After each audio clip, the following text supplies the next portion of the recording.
अस्सलाम वालेकुम प्यारे बच्चों, मैं हूं आपके उर्दू की टीचर कमल यूसुफ। आप सबको AA इंटरनेशनल पब्लिशर में खुशामदीद कहती हूं। आज हैं हम उर्दू की जमात चहारम में। आज के सबक का उन्वान है शेख सादी शराजी की हकायात। तो क्या बच्चों आप जानते हैं हकायत किसे कहते हैं?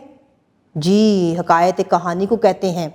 ऐसी मुख्तसर कहानी जिसमें कोई सबक होता है, जो हमारी ज़िंदगी में हमें आगे बढ़ने में मदद देता है, जो हमें अच्छे और बुरे में तमीज़ सिखाता है। ऐसी कहानियाँ हकायत कहलाती हैं जिसमें मौज़ूआती मज़मून के साथ साथ सबक मौजूद हो। ठीक है, किताब आप सबके पास मौजूद है। किताब खोलें ताकि हम इन हकायात को पढ़ें और समझें। मश्क नंबर 1, सबक के मुताबिक दुरुस्त जवाब का गिर दायरा लगाइए। नंबर 1, हातम ताई ने बूढ़े को अपनी पीठ पर उठाए हुए देखा, लकड़ियों का गट्ठा। बे, जो इंसान खुद कमा सकता हो उसे ज़ेबा नहीं देता कि वो दूसरों का कबूल करे, छोटा सा एहसान। जीम, पानी का नन्हा सा कतरा बादल से टपका और आन गिरा दरिया में। दाल, कतरे को अपने मुंह में रख लिया सीप ने। नंबर 2, सबक के मुताबिक दिए हुए सवालात के जवाबात लिखें। अलिफ, किसान की गन्ने की फसल खरीदार ने लेने से क्यों इनकार किया? जवाब है, किसान की गन्ने की फसल खरीदार ने लेने से इसलिए इनकार किया क्योंकि उसके पास खरीदने की सकत मौजूद नहीं थी। बे, बारगाह इलाही में कौन सा शख्स कामयाब होगा? जवाब, बारगाह इलाही में अज्ज़ो इनकसारी का मुजाहरा करने वाला शख्स कामयाब होगा। जीम, शेख सादी शराजी रहमतुल्लाह अलैह की मशहूर किताबों के नाम क्या हैं? जवाब है, शेख सादी शराजी रहमतुल्लाह अलैह की मशहूर किताबों के नाम बूस्तान सादी और गुलिस्तान सादी हैं। दाल, बूढ़े शख्स ने हातम ताई को क्या जवाब दिया?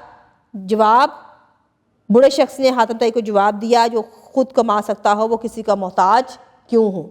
ज़ुबानी इज़हार नंबर 3, स्कूल की लाइब्रेरी से शेख सादी शराजी रहमतुल्लाह अलैह की किताब गुलिस्तान सादी रहमतुल्लाह अलैह में से कोई हकायात पढ़ें और जमात में दुरुस्त लबो लहजे से बयान करें। नंबर 4, सबक हकायात सादी शेख शराजी रहमतुल्लाह अलैह की तीसरी हकायत अपने अल्फाज में दोहराइए। लफ्ज़ों का खेल नंबर 5, मिसाल के मुताबिक दी गई अददी तरतीब को जुमलों में इस्तेमाल करें। अददी तरतीब जुमले। मिसाल, 7वां, मेरा अपने बहन भाइयों में मेरा 7वां नंबर है। 7वीं, नासिर 7वीं जमात में पढ़ता है। 15वां 15वीं, 19वां 19वीं, 11वां 11वीं, 5वां 5वीं। तो प्यारे बच्चों, आपने अददी तरतीब को मद्देनजर रखते हुए जुमले तरतीब कर देने हैं। पढ़ें। नंबर 6, सबक में मौजूद हकायत नंबर 2 दुरुस्त तलफ़्फ़ुज़ और ज़बानी से पढ़ें और बताइए कि आपने इस हकायत से क्या सबक हासिल किया है। क़वायद समझे। कौसैन का इस्तेमाल। कौसैन या खतूत वहदानी में इबारत के ऐसे हिस्से लिखे जाते हैं जो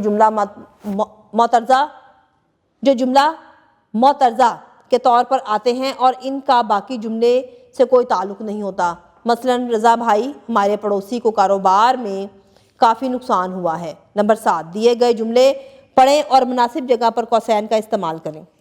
अलिफ, नादिर साहब कासिम के बड़े भाई बैंक में मुलाजिम हैं, तो बड़े भाई के गिर्द कौसैन लगाएंगे। बे, मेरा पर्स जिसमें बहुत सी रकम थी चोर लेकर भाग गया, बहुत सी के गिर्द कौसैन लगाएंगे। जीम, रिदा हिजाब की दोस्त को मैंने शादी पर बुलाया था, दोस्त को कौसैन लगाएंगे। दाल, अनवर साहब मालिक मकान ने गुस्से से कहा कि मेरा मकान खाली कर दो, मालिक मकान के गिर्द कौसैन लगाएंगे। तख्लीकी लिखाई नंबर 8, अपने एक दिन की मसरूफियत का रोज़नामचा तहरीर करें। उनमें उस दिन क्या हुआ, कोई अच्छा काम या सीखी गई अच्छी बात भी ज़रूर लिखें। नंबर 9, सबक हकायात सादी शराजी रहमतुल्लाह अलैह में से आपको कौन सी हकायत अच्छी लगी अपने अल्फाज में लिखें। अमली काम, ग्रोही सूरत में बैठकर एक दूसरे को अपनी पसंदीदा नज़में और कहानियाँ सुनाइए और पसंदीदगी की वजह भी बताइए। एक चार्ट पर शेख सादी शराजी रहमतुल्लाह अलैह के इब्तिदाई हालात लिखकर जमात में आवेज़ा करें। शुक्रिया जी। तो प्यारे बच्चों, आज के सबक शेख सादी की हकायात के बारे में हम लोगों ने पढ़ा और बहुत से अखलाकी सबक भी हम लोगों ने सीखे। उम्मीद करती हूँ आज का सबक जो है आप लोगों ने बहुत अच्छे से समझा और सीखा होगा। नए सबक के साथ नई वीडियो में दोबारा मिलते हैं। तब तक के लिए अपना बहुत सारा ख्याल रखिएगा। अल्लाह हाफ़िज़।